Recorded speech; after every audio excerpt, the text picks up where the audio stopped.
ನಮ್ಮನ್ನು ಆಶ್ಚರ್ಯಗೊಳಿಸುವ ಎರಡು ಅದ್ಭುತ ವಿಷಯಗಳ ಬಗ್ಗೆ ತಿಳಿಯೋಣ ಈ ಒಂದು ಸಂಚಿಕೆಯಲ್ಲಿ. ನಂಬರ್ 1, ಜಿರಾಫೆಯ ಕುತ್ತಿಗೆಯು ತುಂಬಾ ಉದ್ದವಾಗಿರುತ್ತೆ.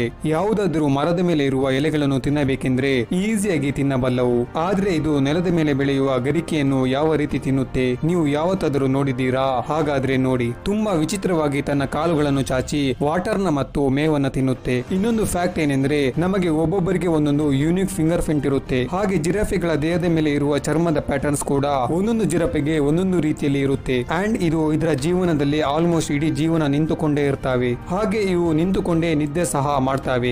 ನಂಬರ್ 2, ಸಾಮಾನ್ಯವಾಗಿ ಎಲ್ಲರೂ ದುಡ್ಡನ್ನು ತೆಗೆದುಕೊಳ್ಳುವುದಕ್ಕೆ ಎಟಿಎಂ ನ ಬಳಸುತ್ತಾರೆ. ಹಾಗಾದ್ರೆ ನೀವು ಯಾವತ್ತಾದ್ರೂ ಯೋಚಿಸಿದೀರಾ ಎಟಿಎಂ ಪಿನ್ 4 ಡಿಜಿಟ್ ನಲ್ಲಿ ಯಾಕೆ ಇರುತ್ತೆ ಅಂತ? ಇದಕ್ಕೆ ಕಾರಣ 1967ರಲ್ಲಿ ಎಟಿಎಂ ನ ತಯಾರು ಮಾಡಿದ ಜಾನ್ ಶಫರ್ಡ್ ಬ್ಯಾರನ್ ಎನ್ನುವ ಈ ವ್ಯಕ್ತಿ ಇದಕ್ಕೂ ಮುಂಚೆ ಎಟಿಎಂ ಪಿನ್ ನ 6 ಡಿಜಿಟ್ ಇಟ್ಟಿದ್ದಾನಂತೆ. ಆದ್ರೆ ಈತನ ಹೆಂಡತಿ ಕ್ಯಾರೋಲಿನ್ಗೆ ಮತ್ತು ಜನರಿಗೆ 6 ಡಿಜಿಟ್ ಪಿನ್ ನ ನೆನಪಲ್ಲಿ ಇಟ್ಟುಕೊಳ್ಳುವುದಕ್ಕೆ ಕಷ್ಟವಾಗಿತ್ತು. ಅದಕ್ಕೋಸ್ಕರ ಎಟಿಎಂ ಪಿನ್ ನ 4 ಡಿಜಿಟ್ ಗೆ ಬದಲಾಯಿಸಿದ್ದಾನೆ. ಆಗಿನಿಂದ ಇಲ್ಲಿಯವರೆಗೂ ಎಟಿಎಂ ಪಿನ್ ನ 4 ಡಿಜಿಟ್ ನಲ್ಲಿ ಫಾಲೋ ಮಾಡ್ತಾ ಇದ್ದಾರೆ. ಇದಿಷ್ಟು ಈ ವಿಡಿಯೋದ ಮಾಹಿತಿ. ನಿಮಗೆ ಈ ವಿಡಿಯೋ ಇಷ್ಟವಾದ್ರೆ ದಯವಿಟ್ಟು ಲೈಕ್ ಮಾಡಿ ಹಾಗೂ ಚಾನಲ್ಗೆ ಸಬ್ಸ್ಕ್ರೈಬ್ ಆಗಿ. ಧನ್ಯವಾದಗಳು.